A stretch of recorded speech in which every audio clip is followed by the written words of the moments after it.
Berikutnya kita akan coba membuat latihan memindahkan jurnal transaksi akuntansi ke dalam akun buku besar.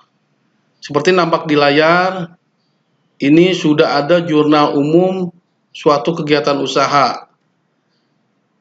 Di halaman pertama ada jurnal tentang setoran modal.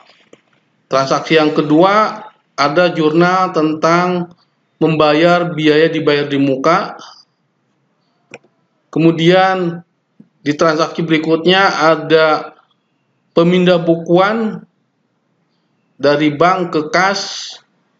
Transaksi berikutnya ada pembelian kredit, peralatan mesin dengan menggunakan uang muka dan pinjaman leasing. Transaksi berikutnya ada transaksi jurnal mencatat pendapatan jasa secara tunai dan pendapatan jasa secara kredit.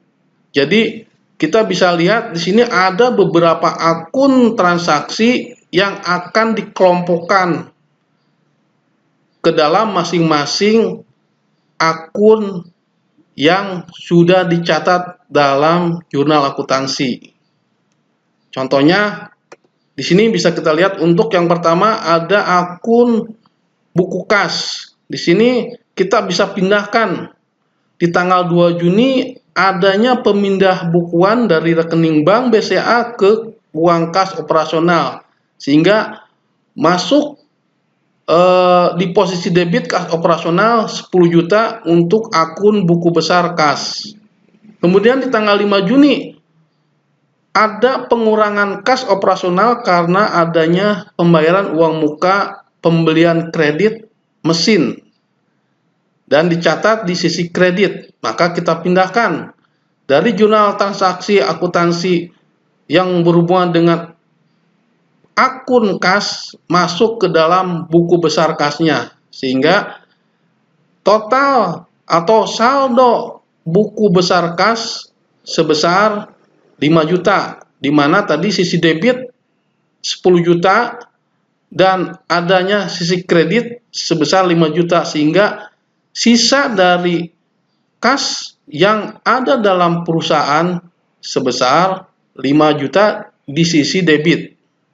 Berikutnya kita bisa lihat ada akun buku besar rekening bank BCA. Di sini ada beberapa transaksi yang telah dicatat dalam jurnal akuntansinya untuk rekening akun bank BCA. Yang pertama di tanggal 1 Juni kita pindahkan masuk, di situ ada keterangan adanya penyetoran modal masuk ke rekening bank BCA, dicatat di sisi debit 50 juta. Dan di tanggal 2 Juni ada pemindah bukuan ke kas operasional, dicatat di sisi kredit sebesar 10 juta. Ada tambahan uang masuk ke dalam rekening bank BCA milik perusahaan sebesar 20 juta, dicatat di sisi debit. Dan ada masuk lagi tambahan uang masuk di rekening akun bank BCA-nya atas uang muka yang disetorkan dari pesanan jasa percetakan sebesar 30 juta. Sehingga setelah kita bandingkan sisi debit dan sisi kreditnya, diketahui bersaldo atau bersisa sebesar 90 juta sebagai saldo debit di rekening akun bank BCA milik perusahaan. Berikutnya untuk akun piutang usaha. Ini muncul karena akibat adanya transaksi penjualan atau pesanan secara kredit.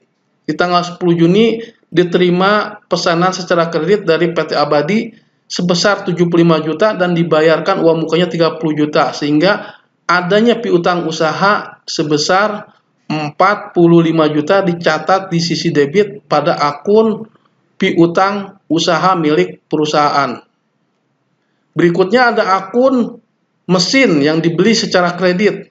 Di tanggal 5 Juni ini kita pindahkan ke dalam buku besar mesin, dicatat di sisi debit sebesar 32 juta. Berikutnya ada akun buku besar biaya dibayar di muka. Di sini ada biaya sewa tempat yang dibayar di muka sebesar 25 juta dan dicatat di sisi debit pada tanggal 2 Juni 2019. Berikutnya untuk akun buku besar hutang leasing. Ini muncul diakibatkan adanya transaksi pembelian mesin secara kredit. Ini dicatat di tanggal 5 Juni, leasing mesin cetak sebesar 30 juta di sisi kredit, sehingga saldo akun buku besar hutang leasing bersaldo 30 juta di sisi kredit. Berikutnya ada akun buku besar modal.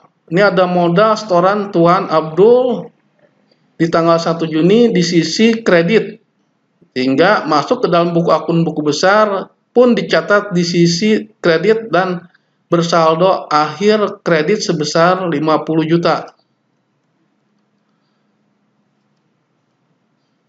Berikutnya ada akun buku besar pendapatan jasa. Ini terjadi untuk transaksi di tanggal 10 Juni, ada 2 transaksi tentang pendapatan jasa baik secara tunai maupun secara kredit. Jadi ada tambahan pendapatan jasa dicatat di sisi kredit 20 juta untuk pendapatan jasa secara tunai dan pendapatan jasa secara kredit sebesar 75 juta, sehingga saldo yang ada dalam buku besar pendapatan jasa sejumlah 95 juta di saldo di sisi kredit. Berikutnya ada akun buku besar biaya lain-lain. Ini akun buku besar biaya lain-lain ini untuk menampung biaya bunga leasing atas pembelian kredit mesin yang dimiliki perusahaan. Ini dicatat di sisi debit sebesar 3 juta, sehingga saldo akhir biaya lain ini bersaldo debit di sisi sebesar 3 juta rupiah. Dari uraian-uraian yang sudah saya sampaikan tentang latihan buku besar ini, mudah-mudahan dapat dipahami oleh rekan-rekan semuanya. Apabila ada hal-hal yang ingin ditanyakan, maka saya akan buka di sesi tanya jawab dalam forum ini.